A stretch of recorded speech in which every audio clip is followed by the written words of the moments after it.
All right, Jeff, let's dive into Napoleon Hill, Think and Grow Rich. You started self-development. You went through a lot of different turbulences in your life. You had your wild side come out more than the other side. So you definitely had a full blown life, and you enjoyed some of it. Crazy. Now we could talk about it. That's what I love about it. You have a story to tell, and a lot of people need to know your story. But let's get into Think and Grow Rich, Napoleon Hill. I've been studying Napoleon Hill, Think and Grow Rich for 12 years. Tell me a little bit about yours. How did you get started? What was the catalyst? What do you think people should know? Let's just dive into it. And I'm going to interject if you don't mind. I'm going to jump in, ask more questions. No, that's great. So I was introduced to Think and Grow Rich probably in 2001, 2002. And again, it was one of those moments where I was just like, I was at the end of my wits and just going, I'd hit the threshold of what I was capable of achieving. And I reached out to a mentor, and he turned me on to 2 books, and he says, I want you to study, not read, I want you to study these 2 books. And Think and Grow Rich was one of them, and the other one was the Key to Power and Personal Peace. And I actually got the last copy of the Key to Power and Personal Peace on Amazon at that time. But got Think and Grow Rich and got an audio of it. It was a 2-hour summary of that book, and I've probably listened to that to the tune of about 300 to 400 times. Now, were you a big reader at that time? Because we got a lot of audience that, you know, that I've interviewed so many people now. I think I'm hitting almost 100 now. And predominantly, majority of them have told me that Think and Grow Rich was the first book that they read cover to cover. Prior to that, they never read any, books like that, or they never finished the book, which is so crazy for me to even know. So you were not a big reader at that point. No, and I'd read quite a few books, but not anything on self-development. I mean, I'd read lots of fantasy novels and things like that, but not The Outsiders. I think Outsiders was the first book I read from cover to cover. But yeah, so when I read Think and Grow Rich, it was more I read it, and then I just played it over and over and over and over and just burned it into my internal makeup. So it's not something that you read or listen to at one time? No. You got to study. You study. What do you mean study? Describe that. I want to understand what that means to you. So study means really paying attention to what it's saying and internalizing that and looking at it. What does that mean to me? Really think about what you're reading and let it penetrate into your inner makeup, because and the other part is going back to it. It's not you just, read it. And actually what I like to do with people is I teach them is just to read it the first time, and then go back and then really think about it when you're going through it the next time. And then the other part of it is being able to discuss it with somebody else, because you're going to get a different interpretation of it than what I get, and because we're having the interaction of what we read, it creates all new possibilities for each of us, what we understood and what breakthroughs we had through it and stuff like that. So now you got started in Napoleon Hill, self-development. What were the 2 things I asked you on the other video that we did the other day on Instagram, but I wanna go back to it. What were the 2 things that popped out for you that were very important, that you're like, oh, if I implement this or I put this into action, will definitely change the way I do things, or it's going to change the trajectory that I'm on? What were those 2 things out of Napoleon Hill, Think and Grow Rich book? The first one was doing more than what you're paid for. I mean, going the extra mile. Going the extra mile. Exactly. That's hard, Jeff. Yeah, it is. That's hard. It's hard. Because you're already doing, let's say you got a 9 to 5. You're already doing 9 to 5. That's what we're talking about, 8 hours of work, and then you want to go. So what is extra mile? Is it just doing little bit? Define that. And going the extra mile for me at that time, I was working for a jeweler, because as I shared, jewelry was my background, and I was working for a jeweler that I was absolutely miserable. But when I came home, then I would start building my own business and doing jewelry and stuff like that on the side. But what going the extra mile for me is going the extra distance, investing time into building something that is mine, rather than investing in building something for the guy that I was working for at that time. Because it's really important, and as time has gone on, I've come to appreciate this a whole lot more, is that if we spend an hour a day, 5 days a week for 1 year, if we just did that, that is equivalent to 6 40-hour weeks.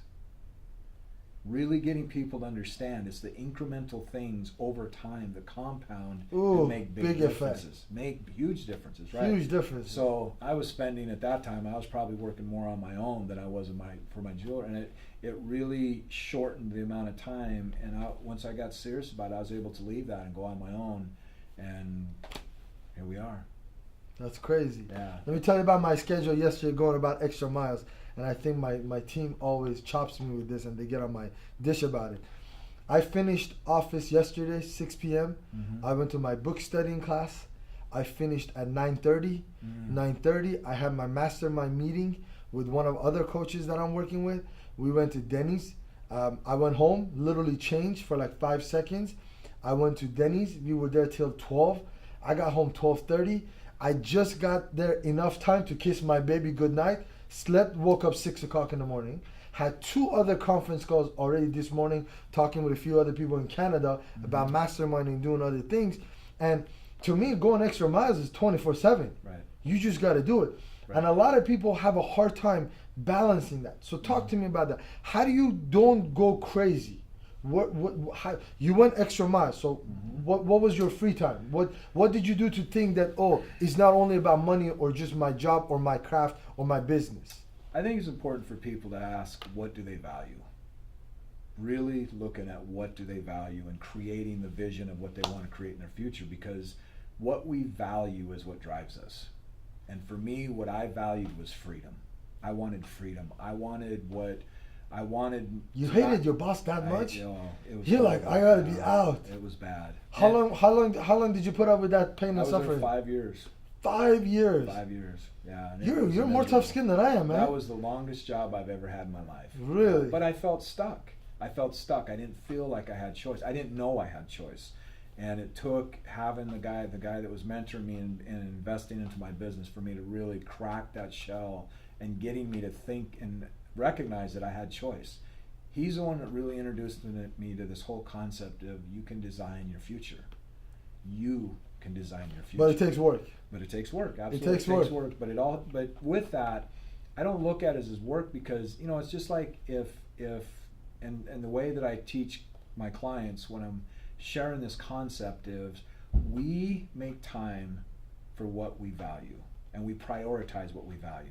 And a lot of people, the way that I like looking at it is if there's something that your child needed in order for that child to live, you would do it right there.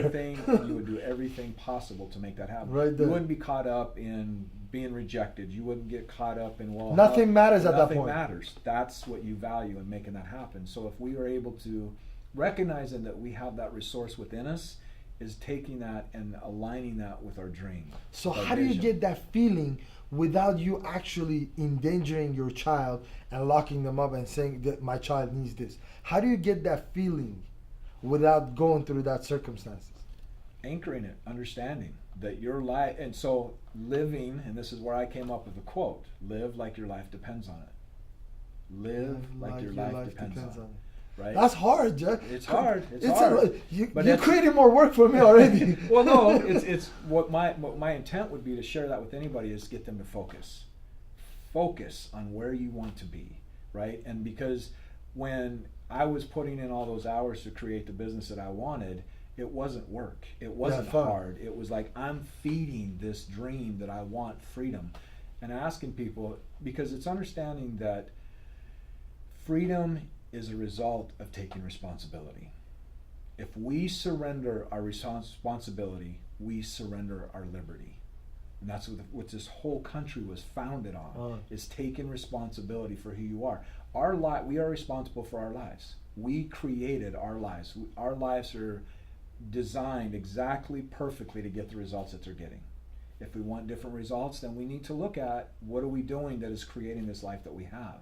Right, and that's where, and for me, that's also part of going the extra mile, of really spending time in this inner world and look in our inner world and going, what thoughts did I create that landed me here? What decisions did I make that landed me here? And if we take responsibility for the fact, I made the choice to work where I'm at, I made the choice to be with the spouse that I'm with, I made the choice to eat the food that I eat. Everything that we look at of all these choices over time compound. That's part of going the extra mile. That's part of going the extra mile, of really inventorying what am I doing in this internal world, because this internal world inside of us is what creates this, right?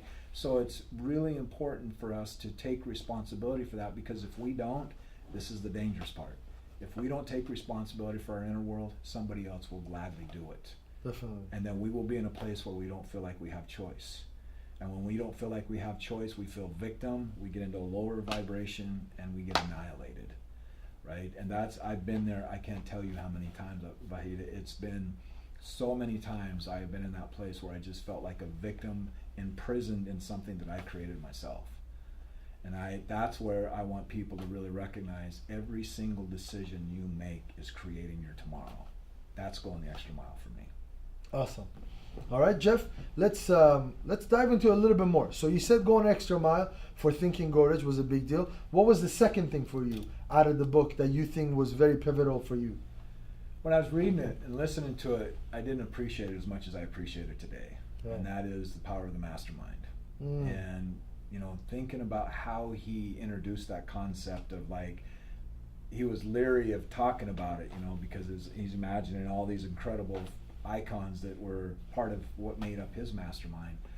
But today I understand that it's transforming and really added to so many things of my life. And I'm always looking for masterminds and looking for people that I want to emulate and model, and being able to do that. The thing that I like about the mastermind concept is it brings multiple vantage points to whatever it is idea that I may have, or I get to contribute to somebody else's idea, and it just creates this, it's almost like a symbiotic environment. So what is the difference between teamwork and mastermind? Because a lot of people are confused about that. I was confused about that when I heard it 8-9 years ago. First time that, you know, I read the book, and then I realized mastermind. I was like, okay, we're doing it. But I was doing teamwork. So what is the difference between mastermind and teamwork? First two words that pop into mind is teamwork is execution, mastermind is conception. You know, and it's through this synergistic environment that you create with the mastermind. This is where the ideas are stimulated and created and nurtured and planned out, where the teamwork is the execution of what is created in the mastermind. That's how I would see it. And do you like the word brainstorming? I love that word, brainstorming. Tell me why. Because it's almost tapped into a higher conscious, if you will, because you're with a bunch of individuals, like-minded individuals, and you put a thought out there, and you have all these different perspectives of what it means to them, and through that you end up forging this idea. When I was first introduced to this when I was in architecture school, and they had this thing called a party, and it's French. It was pronounced party, but partie, it's a French word. Don't ask me about French. It was just something I wore. But what the party is being able to have a sacred environment where it was nothing more than just bringing up creative ideas. And when you're in a room, a bunch of architect students, oh my gosh, I mean, it just brought up incredible ideas. And I know through my own experience with being an artist and designer and stuff like that, some of the greatest ideas that I had ended up being the result of something that turned out the way I didn't want it to turn out. And it's so important. Environment has so much to do with how we think. Right. It really is what's created the container of what's in here, right? Is the environment, the conditioning, the programming, what we involve ourselves with, what we allow ourselves to be influenced by. So having the mastermind group and having that place where you can openly speak about your ideas, and then have people that believe in you and support you and encourage you and challenge you. Right. Challenging is just as important as anything, because I don't know how many times I've ran over the edge, not realizing if I had somebody going, you might not want to do that, because sometimes the mastermind offers the things that's the most valuable is what not to do, because learning through experience is very, very costly. It's the most expensive way of it. I do not want to do that. Right. How do I stop myself from doing that? Right. That's like one of the biggest things. So, and I think that's the difference between being smart and wise. Mm-hmm. The smart people, I'm very, very smart. I make a lot of mistakes, and I learn through that. Right. But I want to become more wise. Right. A lot of other people have made the mistakes. I just want to gain from their experience, so I don't do it. Right. So a lot of times when I do things, I always ask, who has done it? let me get a part of, let me be part of their mastermind group, Right. so I can at least get their advice. But a lot of people, okay, so let me rephrase the question for you this way. How do you get into a mastermind where you're not just taking something out of it? Because I notice a lot of mastermind groups, they don't let people come in because they know that your intention is just to take away, Right. not add in. Right. So how do you get into mastermind groups? You figure out what they want. You figure out what Okay. they want. You provide the value. And it's interesting you said it. As soon as I hear you started talking about that question, it's why I started my show. You know, I wanted to have epic conversations with people, and I wanted to have different vantage points about different topics that I like talking about. And because of that, you know, and when I created it, I wasn't thinking those thoughts, but as I've been doing it, it really made me think about, you know, I'm creating a platform that gives somebody else the opportunity to share their expertise in a different way than I might have, but again, it came from a place of how can I give them something they want? And how can I bring value to them? And that's been a question, it's a great question, because it's been a part of what really has driven me is how do I add value? How do I add value? Well, it's pretty simple. The best way to do it is read books, is to go to courses, is to ask questions that unlock new possibilities within yourself, is to surround yourself with people that challenge your thinking and your beliefs and things like that. And the more you do that, then you're going to be able to add value to whoever you go. And you know, and sometimes adding value to somebody is just asking them questions that they're not normally asked. I mean, that would be one way to do it. But I think a lot of that, the belief or the value of what you bring to something is your belief about who you are, your self-image, and I that's crucial in understanding. And you know, I think the more curious we become, the more possibilities created. Definitely. You know, and so, you know, asking yourself, what value do I bring? And go into that with that tension of being able to serve that person. And I get it. I totally get what you're saying, because I used to be on that side of the equation of just how can I get? But understanding, what am I going to do with what I get? Am I going to give it back to higher conscious, whatever term you want to use, and give it back rather than being stagnant lake that's just fed and not given back out? I want to be more like a river where it runs through me. I get to share my perspective on how things work, just like what we're doing right here is how can I contribute and what do I need to do in order to bring value to. How many mastermind groups are you part of right now at this moment? Or how many individuals are you masterminding together? Is it 10? Is it 20? Is it 30? I'd say it's probably fair to say probably 10 Probably to 15, 10? yeah. You know, and it's growing. It's growing real quick because just a couple weeks ago I ended up going to an event where there were 200 like-minded people, and Wow. I just started connecting with a bunch of people, and now I've got another mastermind that's growing. And I think it's important for people to understand too, time is such a crucial factor in all this, right? I mean, we have this mentality that I want to change it and I want it to change tomorrow. But they don't understand that they have to be prepared. They have to be forged. They have to be groomed and shaped and crafted to become that person that receives that. Otherwise, you're going to destroy it, right? Right. So it's putting out your intentions out there and paying attention to your thoughts, because your thoughts are creating your world, and really being aware and sensitive to how that is being received and how different things are happening. Just like you and I, Right. you know, I saw you. I don't even know how we ended up connecting, but I don't even know why. How did this happen? Well, because I seen Napoleon Hill, and you know, one thing led to another. But it's part of. But you were open to it, Jeff. Absolutely. I have communicated this with multiple different influencers, and majority of them are just, they got way I feel that they got too much ego, and they think they already made it. They're too. Right. So when they come and they look at somebody else who's bringing value with maybe less audience, less this, they're like, oh, when you get bigger, let me know. Right. Well, when I get bigger, I don't need you anymore. Right.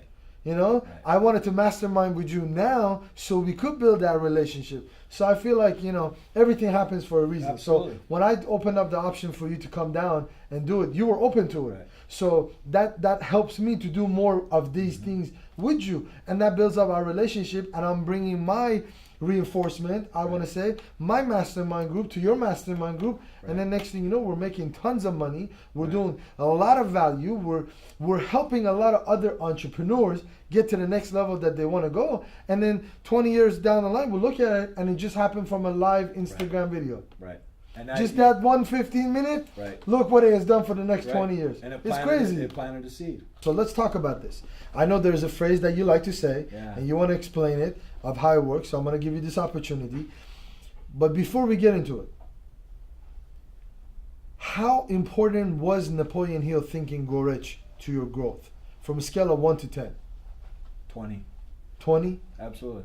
So if you had to recommend like 1 or 2 books to people, you would not promote your book? You would say read Think and Grow Rich first? No. Okay. This is I just wanted to get that this on. is my interpretation of it, absolutely. So if you guys are watching this, you Right. definitely want it. We'll put the link below and you buy it on Amazon, do whatever. But with that said, I think that's a great question, is because, and this is what I think is important about Think and Grow Rich, okay, is because every single person that reads Think and Grow Rich is going to have their own interpretation of it. Right. And that's where the magic comes in. And this is part of my interpretation of this. I mean, obviously, this isn't all about Think and Grow Rich, but it's the seeds that Think and Grow Rich planted inside of me that I nurtured and brought to life that has allowed me to create books, coach, programs, the things that I do now. So let's get started. Every seed Has with every adversity has with it a seed of equivalent or greater opportunity. Okay? I love opportunities. Yes. Let's dive into it. So, what I want to encourage most people is nothing has any meaning but the meaning you give it.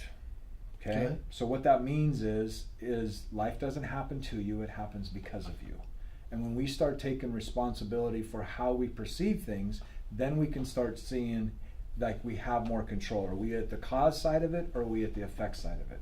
Okay, so I can look at pretty much any adversity that I've had in my life, and I see it as an incredible blessing.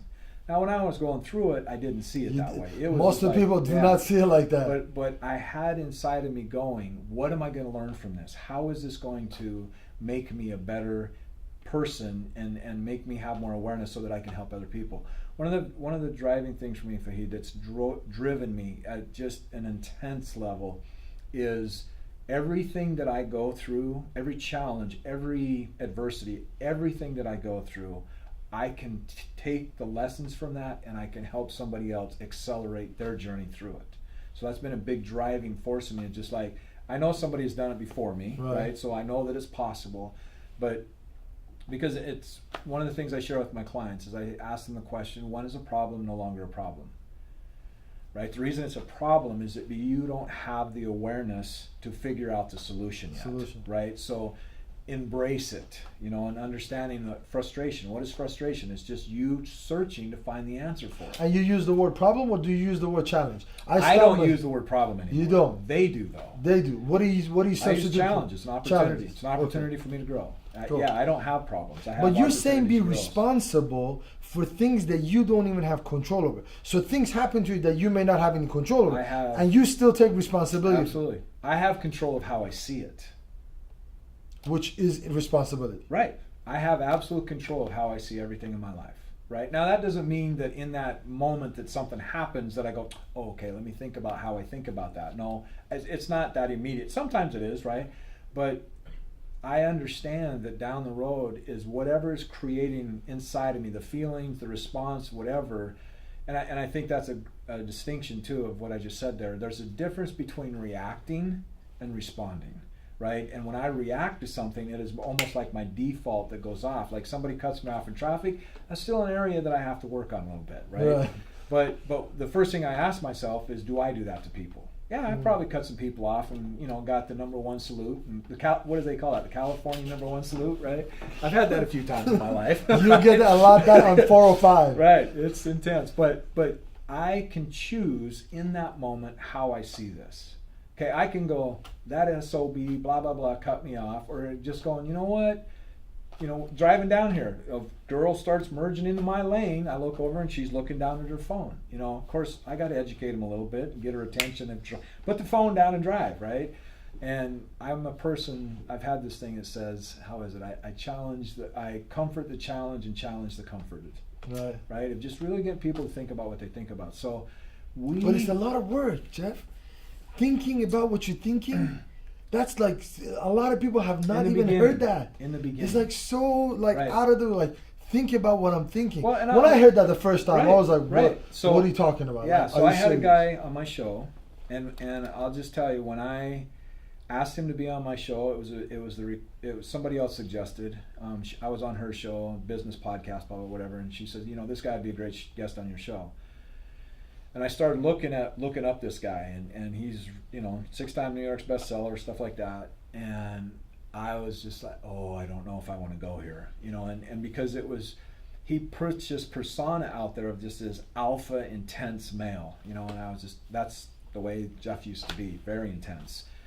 And I recognized that, like, this is kind of my shadow side of me, right? And there was probably 3 times I seriously considered canceling that show.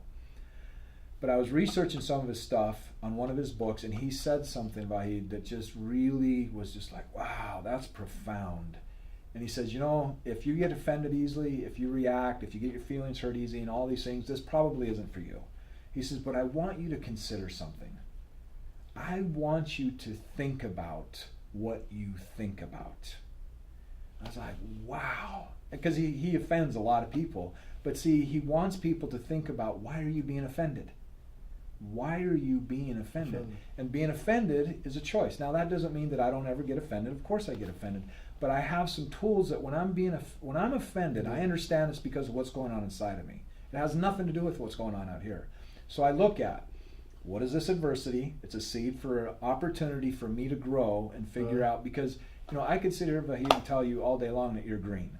You'd like, dude, what's wrong with you, really? And I would just try to convince you, because you would never believe it, because it's not in aligned with how you see yourself, right? But if I say something that offends you, that's because of something that's going on inside of you, right? So I have an opportunity when I react to something or I'm offended by something, it's because of something in my internal makeup that is being animated, that's being poked, and I need to look at that, because it's going to keep happening until I confront with what's being provoked or being animated or whatever. So that's one of the things with every seed comes with, equivalent opportunity. Every adversity comes with a seed of a greater equivalent opportunity. Same thing with my car accident. Okay, when I had my car accident, it took me well over a decade to get over what I had done to my sister. I just carried this heavy weight of shame, just incredible amount of weight of shame. And the guy that I told you about, the mentor that introduced me to Thinkandgrowrich, he said, if you had the opportunity to do it over again, would you do it? Would you do it? It's a great question. That wreck changed my life, changed the trajectory. I'm not even remotely close to that person anymore. But at that point that you were going through it. But what I did to my sister, that's the part of it that he really made. He said, if you had the opportunity to do it over again, and would you? And of course not. And he's like, then just let it go. Then just let it go. But see, it's understanding that we get something out of hanging on to this stuff that doesn't serve us. But we hang on to it because we think it does serve us. Sometimes letting go means you have to be more powerful, more stronger. Absolutely. To let things go. Absolutely. Because a lot of people think when you let things go, like a business failure, marriage failure, whatever, relationships, or you're surrounded with people that don't help you grow. And sometimes when you let those things go, people think you're a weak person. But in reality, you might need to be a much stronger person to let things go. Right. Well, and with that said, you said another word that I picked up on is failure. Okay, I don't have failure in my life. Now, most people would hear that and like, well, what do you mean you don't have failure? No, I don't have failure in my life. It's all feedback. There's no failure in my life. I was going to say temporary feedback. Setbacks, but okay. Right. No, well, you're off just a course, nicer word right, for it. Right. And again, nothing has any meaning but the meaning you give it. So if something doesn't turn out the way that you want it to turn out, again, there's another opportunity for you to think about how do you respond to this, right? You found a way that doesn't work. Right. You found a way that doesn't give you and I think that, Voltaire says a quote that I use a lot. I know, you used that on my show too. Right. I love it too. Yes, it's going to be one of my favorite too. Yes, it's a sign of a well-educated man that can entertain a thought and not take it on. See, and I just did a whole podcast on this, on people out there professing from the tops of the hills, don't care what people think. Really think about what that says, right? The problem with this world is we don't know how to care enough. We don't know how to care enough. And my adversity and where I have transformed what I went through is my ability. I know what it means to hate. I know what it means to want to put a gun to my head and end my life. I entertain that thought more than I care to share, right? I know what it means to want to kill somebody. I know what it means to absolutely destroy someone's heart and have no feeling about that. I'm not proud of saying that, but I understand that mindset that I had at that time is what has allowed me to have compassion and empathy for somebody else is there, because it's out of the fear. I mean, right now I think I weigh 210. The only reason I bring that up is, I mean, I've been up to 235, just solid muscle, protecting myself. I put a lot of energy in trying to control my life and build this facade of don't mess with me, right? But what was really going on inside of me is I was a scared little boy, just shattered and just going, please don't hurt me, right? But I had to learn how to manage my emotions. I had to learn to let go of that self-contained prison. Coach Jeff, emotional discipline is like one of the hardest things. It's like you're Yeah. throwing bombshells Yeah. over here. Yeah. These are like lifelong. You can't just. Well, and I think it's a great question. What is the greatest skill that somebody could learn?